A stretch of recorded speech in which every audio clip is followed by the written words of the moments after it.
As they continued on through the snow-covered forest, they were joined by many other animals, each intrigued by the thought of a tree that could grant wishes.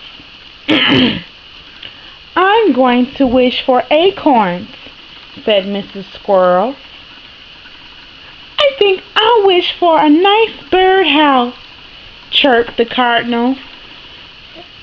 Excuse me, they're trying to listen to the story, Jaden. Could you sit down, please? Could you sit down?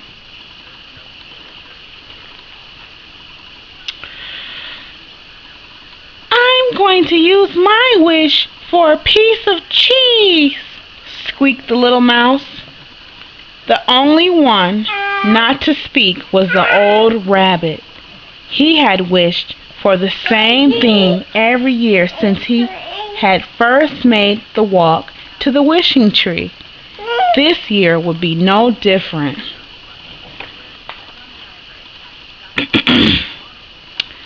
By now, night had fallen in the woods, and stars could be seen peeking through the branches above.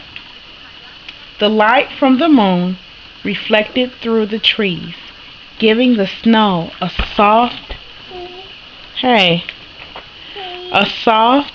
bluish glow. Ooh. Yeah. Hold on.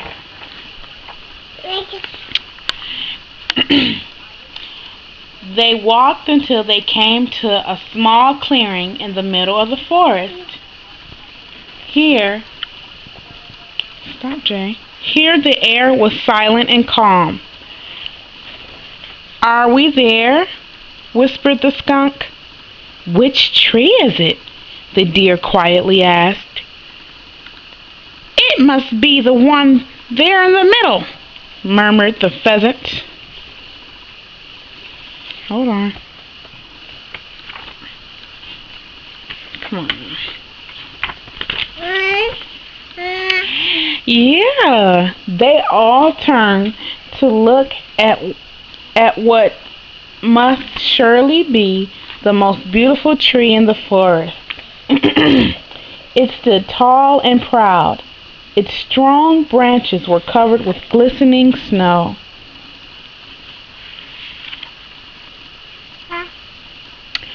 At first, the animals were so busy gazing upon the tree, they didn't notice the old rabbit had continued walking past the large spruce. Instead, he stopped in front of an old oak tree. Its trunk was scarred and its thick branches had been broken off in spots. After a moment, the others followed him as he hobbled close to the old tree, reaching out to stroke its battered bark as he softly spoke to it.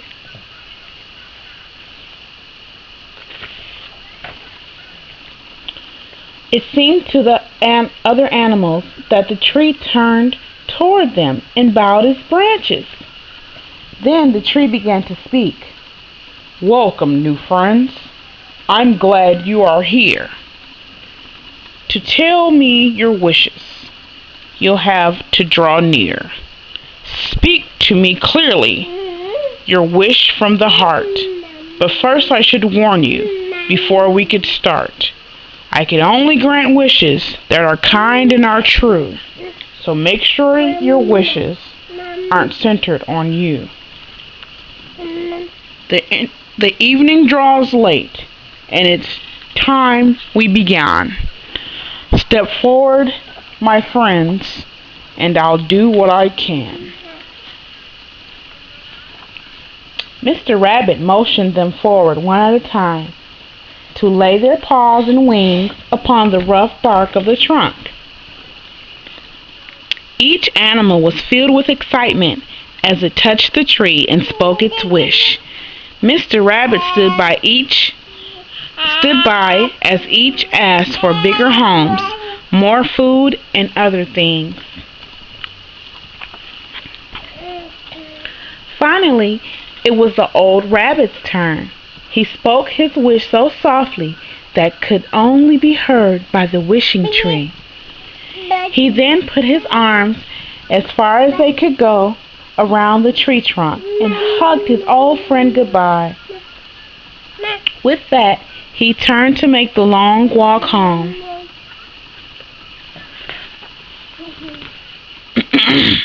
At first, all the animals silently followed Mr. Rabbit, deep in thought about their wishes. Then, all at once, they began talking excitedly about what it would be like if their wishes actually came true. "Won't it be wonderful to have all these things we wish for?" asked Mr. Fox. "Oh, I can't wait to get home and see if it's really true," said Mrs. Squirrel.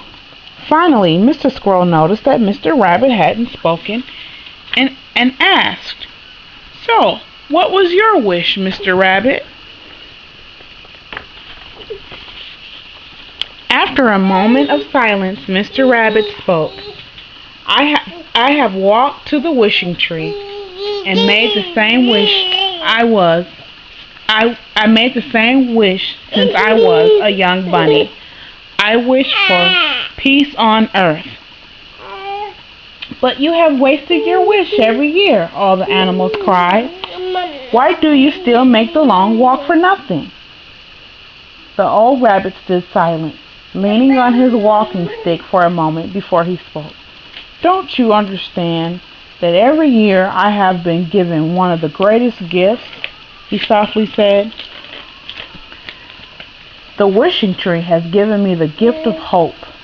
The wishing tree has told me that one year, when more than just one old bunny wishes for peace, that he will have the strength to grant my wish." The others stood silently as each thought of the selfish wish that they have made for themselves. They realized the wisdom of the old rabbit and longed to take their wishes back and change them. They turned to apologize to Mr. Rabbit for their selfishness. He smiled. I can't see that. He smiled kindly on them all and said, "Now you see why I take the long walk. It's such a small price to pay for such a wish." With that, he hobbled away, leaning on his walking stick, making the long journey home.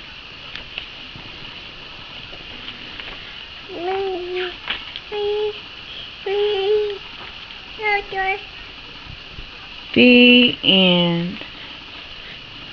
That's it, Jay. Clap your hands. Say yay. The end. Give your friend a hug. Give him a hug. Aww. Give him a hug. Okay. Say bye-bye. Kiss the camera. Kiss the camera.